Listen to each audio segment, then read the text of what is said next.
ஒரு மனுஷன் எதையாவது பண்ணி முன்னுக்கு வரலாம்னு பார்ப்பான். கால் வைக்கிற இடமெல்லாம் கண்ணி விடி வைக்கிறாங்களே. வணக்கம். இன்னைக்கு நம்ம அதர்ம கதைகள் படத்தை பத்தி பார்ப்போம். இந்த கதையை பத்தி பார்க்கறதுக்கு முன்னாடி நம்ம சேனலை லைக் பண்ணுங்க, கமெண்ட் பண்ணுங்க, ஷேர் பண்ணுங்க, சப்ஸ்கிரைப் பண்ணுங்க. இந்த படத்தினுடைய ஸ்டோரி பார்ப்போம். இதுல மொத்தம் 4 கதைகள். 4 கதைகள்னா முதல் கதை ஃபர்ஸ்ட் சொல்றேன். அந்த கதைப்படி ஹீரோயினி ஒரு நர்ஸா இருக்காங்க. அப்போ என்ன ஆகுதுன்னா, ஒரு முக்கியமான நபர் வெட்டுப்பட்டு கொண்டு வந்து ஹாஸ்பிட்டலில் சேர்த்திருக்காங்க. சேர்த்தணுன்னா அங்கே யாரும் அந்த ஆளுக்கு உதவி பண்ணுறதே கிடையாது. அது என்ன காரணம்னு கேட்டிங்கன்னா, அவர் ரொம்ப மோசமான ஆள். அவர் பெண்கள்கிட்ட தவறாக நடந்துக்குவார். அவர் மூலிமா நிறைய பேர் இறந்துருக்காங்க. அவர் பிரபலமான ரவுடி அப்படின்னு சொல்லிட்டு கூட இருக்கிற சக தோழிகள் சொல்கிறதுனால அந்த நர்சம்மா பயந்துக்கிறாங்க. பயந்த உடனே எப்படியாவது தன்னோட தலைவனை காப்பாற்றிடணும்னு அந்த தொண்டர்கள் போராடுறாங்க. இன்னொரு டீம் கண்டிப்பாக அந்த ஆளை கொண்டு வரணும் அப்படின்னு சொல்லிட்டு அந்த டீம் போராடுறாங்க.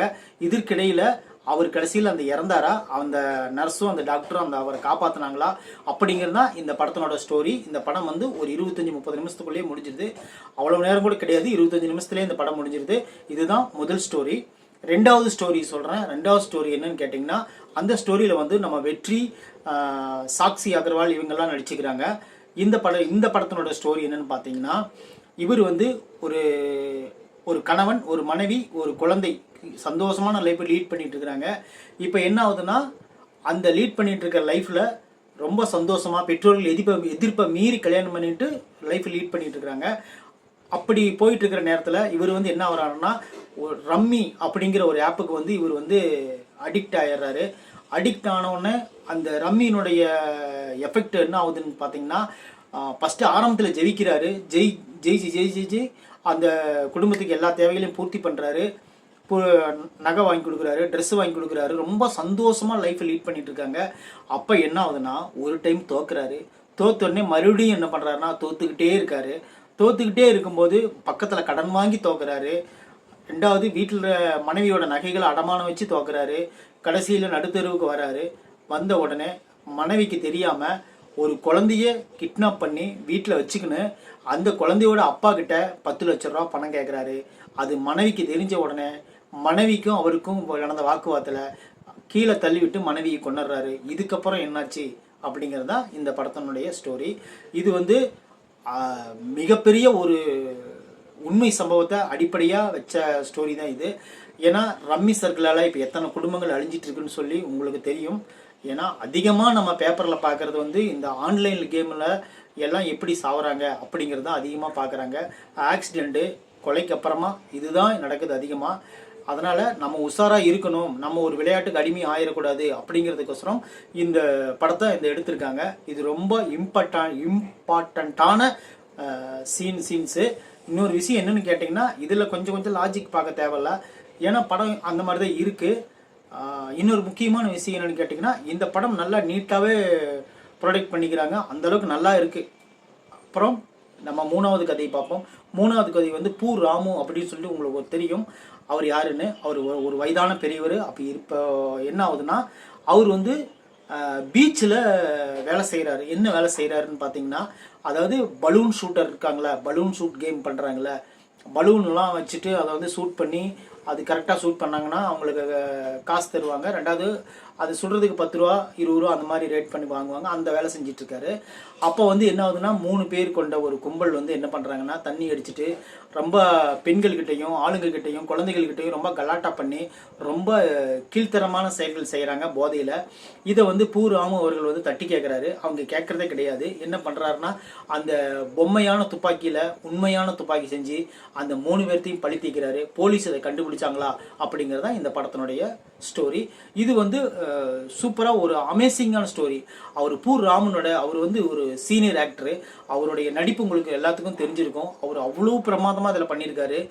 அந்த மாதிரி ஒரு ஆக்டிங் இந்த படத்தில் நீங்கள் சூப்பராக பண்ணிக்காரு, பார்க்கலாம். கண்டிப்பாக இந்த கதையும் நல்லா தான் இருக்குது. அந்த மாதிரி பண்ணிக்கிறாங்க. உங்களுக்கு 4வது கதை சொல்கிறேன். 4வது கதை என்னன்னு பார்த்தீங்கன்னா, ஒரு பணக்கார ஒரு ஃபேமிலி.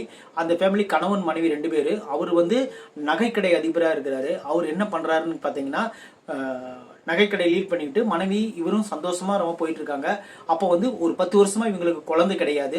குழந்தை கிடையாதுன்னு சொன்ன உடனே என்ன பண்ணுறாங்கன்னா, ஒரு வாடகை தாய் நம்ம ரெடி பண்ணுவோம் அப்படின்னு சொல்லிட்டு ஒரு ஏழ்மையான குடும்பத்தில் இருக்கிற அம்மாவும் பொண்ணு மட்டுமே இருக்கிற அந்த குடும்பத்தில் போய் அந்த பொண்ணுக்கிட்ட இந்த மாதிரி என்னுடைய டிஎன்ஏவும் மனைவியோட டிஎன்ஏவும் எடுத்து உனக்கு கொடுக்குறோம், அதை வச்சு நீங்கள் குழந்தை வாடகை தயார் நீங்கள் இருக்கணும் அப்படின்னு சொல்லிட்டு நாங்கள் உங்களுக்கு வந்து 10 லட்சம் ரூபா பணம் தருவோம், அதன் மூலிமா நீங்கள் அப்பாவுக்கு வந்து இருக்கிற வைத்தியம் பார்த்துக்கலாம்,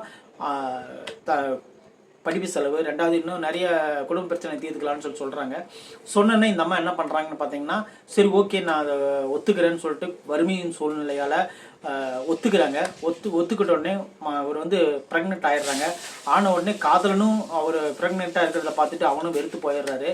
இதுக்கப்புறம் என்ன நடக்குதுன்னு பார்த்தீங்கன்னா, அந்த ப்ரெக்னென்ட் ஆன உடனே அவங்க காசு கொடுக்கறத நிறுத்திடுறாங்க.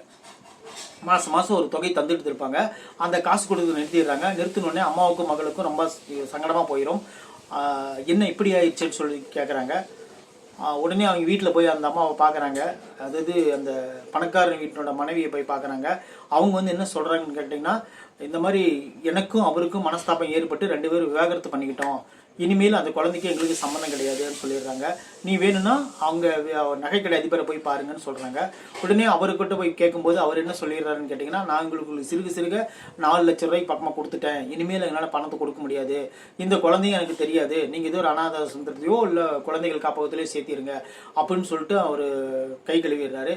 அதுக்கப்புறம் இந்த பொண்ணு ப்ரெக்னெண்ட்டாக இருந்து ஊருக்குள்ளே வராங்க. ஊருக்குள்ளே வந்தோடனே அங்கே இருக்கிற சிலர் சமூக ஆர்வலர் என்ன பண்ணுறாங்கன்னா, கண்டிப்பாக இதை வந்து ஒரு கோர்ட்டுக்கு எடுத்துகிட்டு போகணும்னு சோசியல் மீடியாவில் இது பண்ணி அது கோர்ட்டுக்கு எடுத்துகிட்டு போயிடுறாங்க அந்த கேஸை.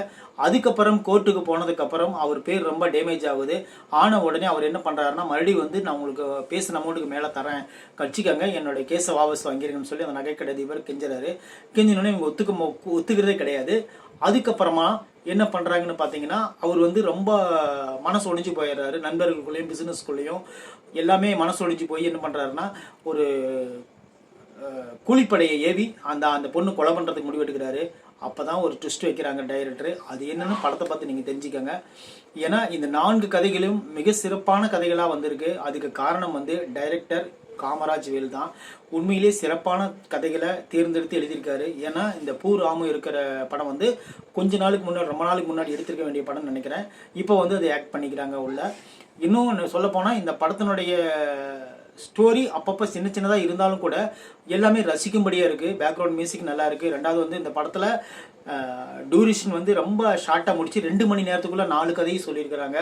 அது ரொம்ப சூப்பராகவே இருந்துச்சு. இந்த படத்தை கண்டிப்பாக நீங்கள் பாருங்கள். இப்போ வர்ற படங்களெல்லாம் ஒன்று ஜாதி பிரச்சனையாக வருது, இல்லைன்னா எதுக்கு வருதுன்னே தெரியாமல் வருது.